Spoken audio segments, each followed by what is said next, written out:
Hello everyone, I'm Dr. Abhinav, and in this video today we'll see about the UPSC CMS Central Government Health Service Cadre. So in the recent videos in the comment section, I saw that many have asked about which cadre I am currently working in. So I'm not working in UPSC CMS any cadre because of few reasons. So all the videos that I'm making here is based on my experience with the UPSC written exam and the personal interview.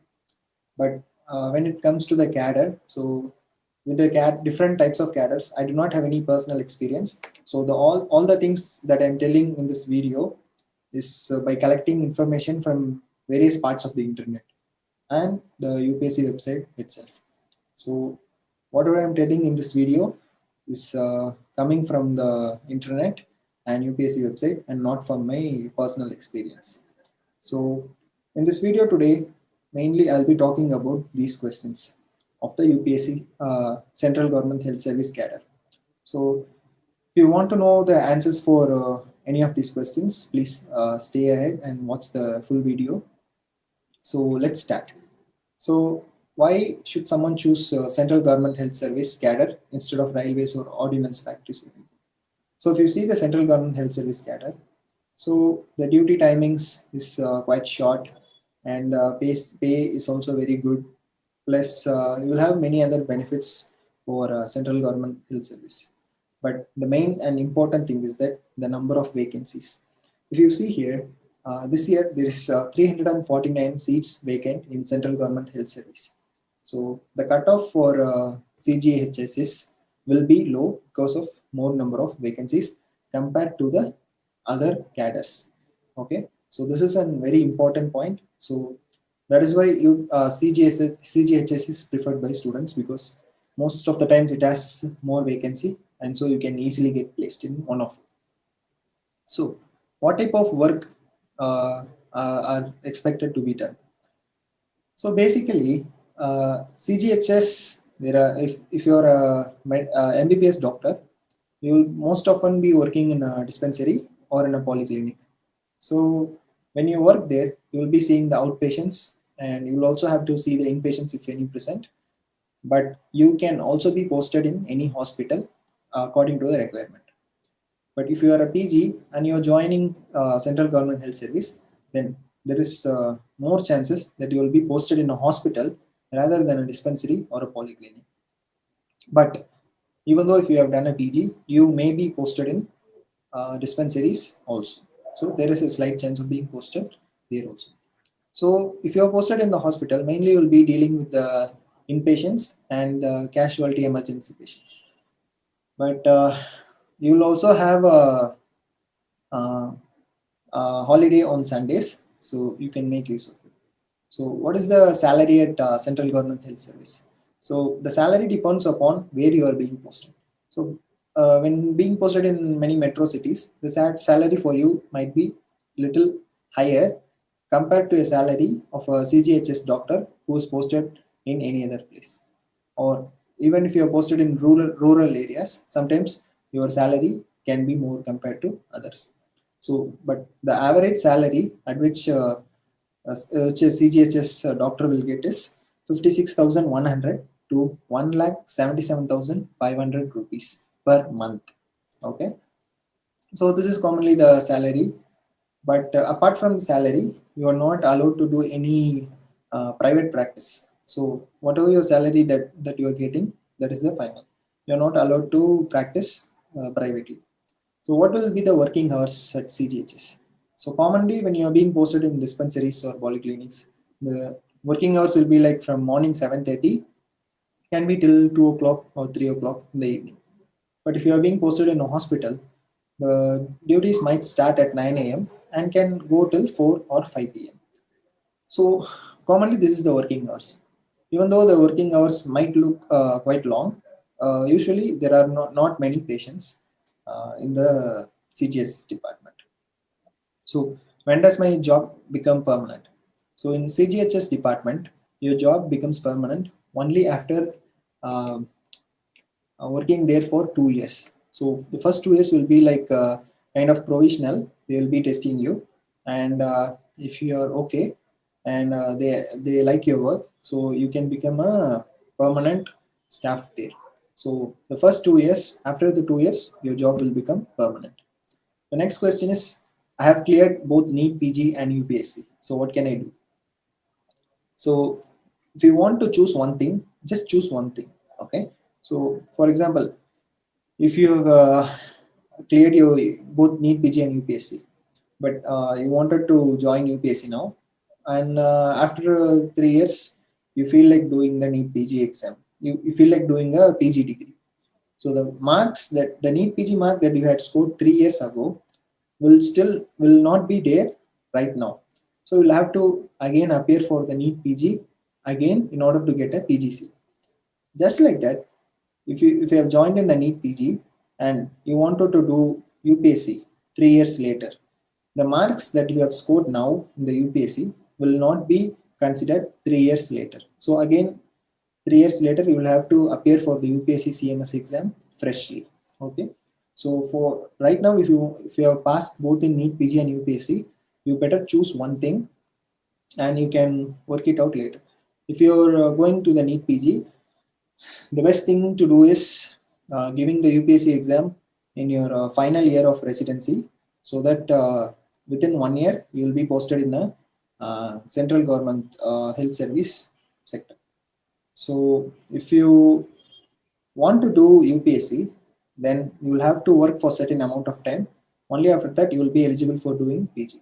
So can I do PG after joining central government health service? Definitely yes. So after joining central government health service, you will need to work for at least 5 years in order to earn a study leave, in which you can do PG for the next 3 years.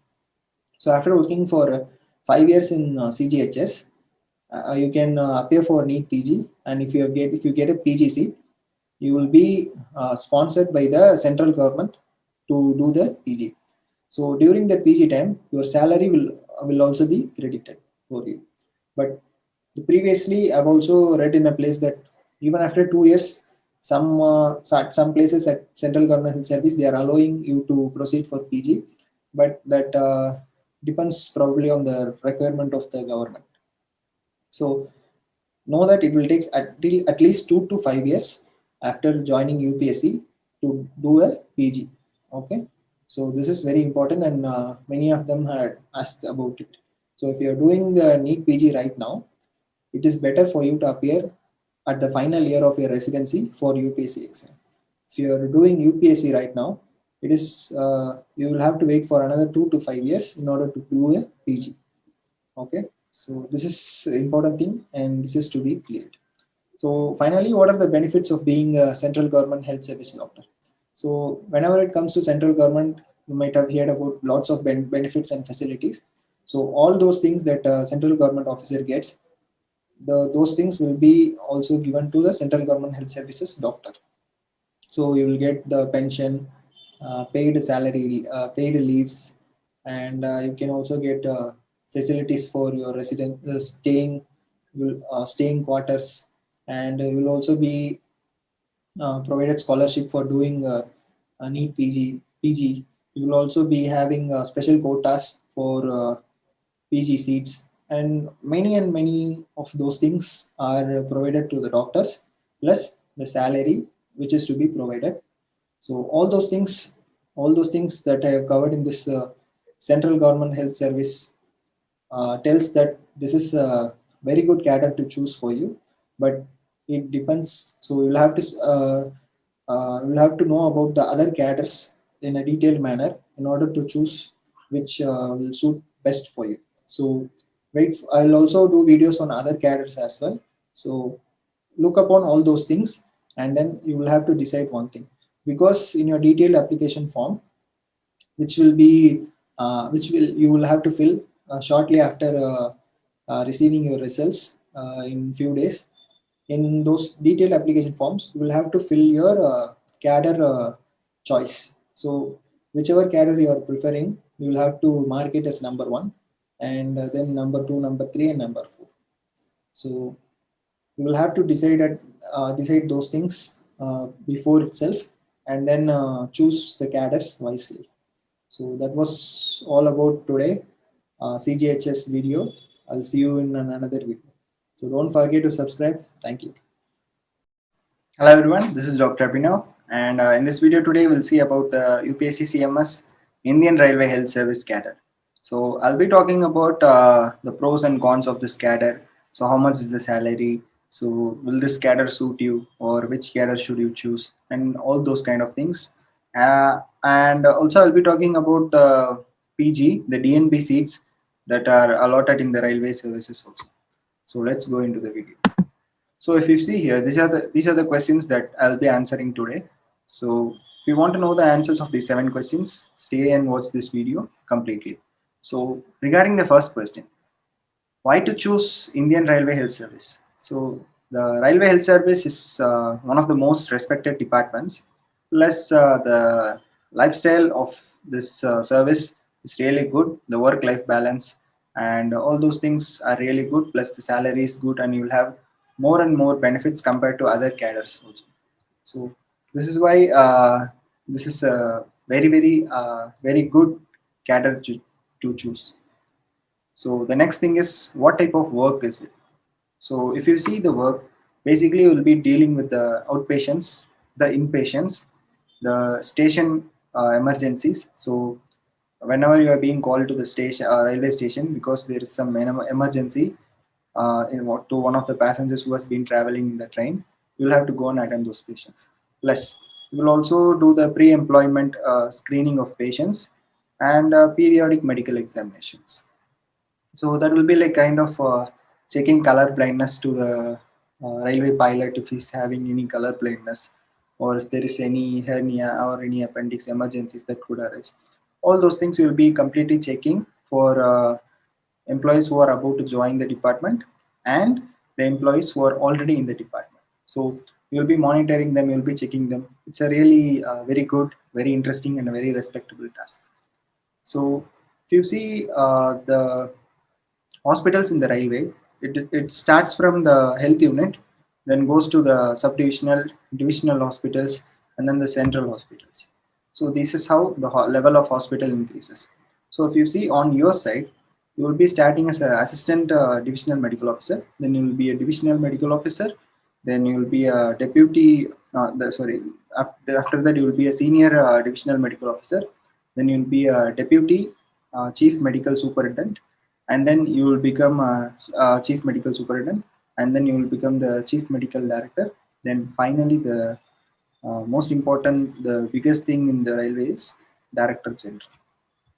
So as the level of the hospital increases, and if you compare it with your level of your position in the railways, as you get promotions more and more, you will be shifted to higher centers as well. So if you are being a deputy chief medical superintendent, there are more chances that you will be in the district hospitals or in the central institute also. So this is how it goes. You see, for the promotions, the in the railways the promotion is quite a bit slow. So you'll be promoted every 4 to 5 years, and then so if it is 4 to 5 years, so with the promotions, your salary will also be increasing little by little. So if you see the salaries for that's not CGHS, sorry. So if you see the salary for Indian Railway Health Service, so starting you will get around 80 to 1 lakh. So every year there will be little by little increments, and once you get promoted, there will be increments also. So the working hours, basically the working hours will be from 9 to 5. But if there are any emergencies or any station emergency calls, you will have to go and attend whatever the time may be. So apart from that, there are not many patients. So the work-life balance is really good in railways. So can I do PG after joining IRHS? Why not? So after 2 years of service, you will be eligible for the sponsorship quota for the DNB in railway hospitals. So if you see in the railway hospitals, 50% of DNB seats in the railway hospital are reserved for the railway employees. So if you are a IRHS officer and you have worked for 2 years, then after 2 years you can give your NEETPG, and you can get selected in the DNB quota for the railway hospitals. There are also options to be selected in the central institutes such as AIMS also. So for that you will be having to work a little longer, and you will have your sponsorship quotas there as well. So that's regarding the working hours. So can I do PG after joining IRHS? Yes, I've seen that. You've seen that already. So benefits of being an IRHS doctor. So benefits, if you see, there are actually a lot and lots of benefits. So initially you will get a bungalow to stay, and then not a bungalow, but after promotions you will get a bungalow. So initially you will get a good place to stay. So then after that you will have free passes, six free passes per year. All those are first class tickets. So as you get promoted, you will also have free flight tickets. And apart from this, you will be getting your children's tuition fee, that is nearly 27 to 30,000, and then medical benefit treatments. All your treatments will be covered under the railways.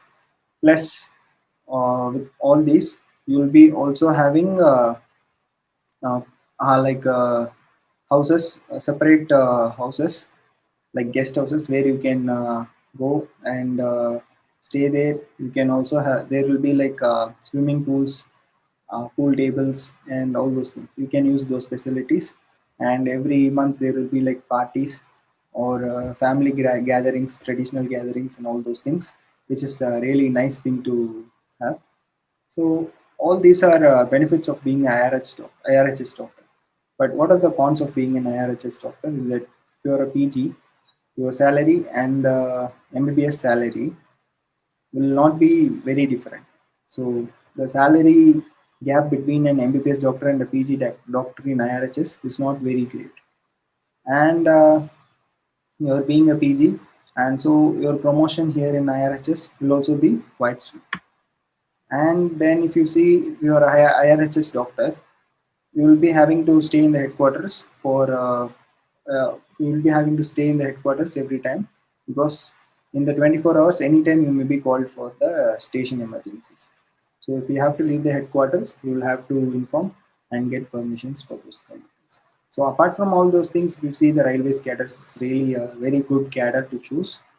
And if you're interested in choosing the railway cadres, so please comment in the comment section. So that's all for this IRHS cadre. If you have any doubt also, you can mention it in the comment section. I'll try to clear it out. So yes, don't forget to subscribe to our channel. Thank you.